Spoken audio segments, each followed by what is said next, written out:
എല്ലാ പ്രിയപ്പെട്ടവർക്കും സ്വാഗതം.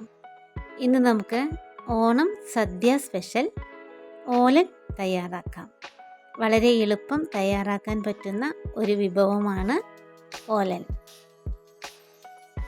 അതിന് വേണ്ടുന്ന ഇൻഗ്രീഡിയൻസ് ആണ് ഇതെല്ലാം. അതിനായി ആദ്യം നമുക്ക് കുമ്പളങ്ങ എടുക്കാം. 200 ഗ്രാം കുമ്പളങ്ങ എടുത്തിട്ടുണ്ട്. അത് നമുക്ക് ഈ ഷേപ്പിലാണ് കട്ട് ചെയ്തെടുക്കേണ്ടത്.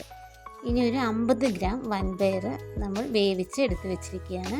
2 പച്ചമുളകും നാളികേരത്തിൻ്റെ 1-ാം പാലും 2-ാം പാലും.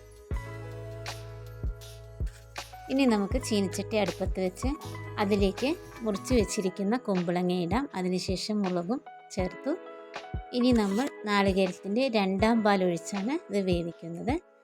ഓലന് ഉപ്പ് കുറച്ച് മാത്രം ചേർത്താൽ മതി, അതുകൊണ്ട് ഉപ്പ് കുറച്ചേ ചേർത്തുള്ളൂ. ഇപ്പോൾ നമ്മുടെ കുമ്പളങ്ങ വെന്തു. ഇനി നമ്മൾ വേവിച്ച് വെച്ചിരിക്കുന്ന വൻപയർ ഇതിലേക്ക് ഇടാം. നന്നായി ഇതുപോലെ ഒന്ന് യോജിപ്പിക്കാം. ഒന്നുകൂടി ഒന്ന് അടച്ചു വെച്ച് വേവിക്കാം. ഇപ്പോൾ പാകത്തിനായി ഈ സമയത്ത് നമ്മൾ എടുത്തു വെച്ചിരിക്കുന്ന നാളികേരത്തിൻ്റെ 1-ാം പാൽ ചേർക്കാം. 1-ാം പാൽ ചേർത്തതിന് ശേഷം ഇത് തിളയ്ക്കേണ്ട ആവശ്യമില്ല.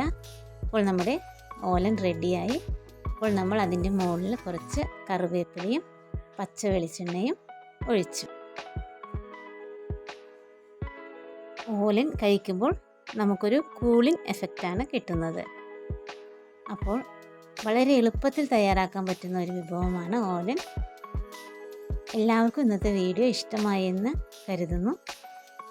എല്ലാവരും ഓണത്തിന് ട്രൈ ചെയ്യണം. ഇനി നമുക്ക് അടുത്ത വീഡിയോയിൽ കാണാം. Have A nice day.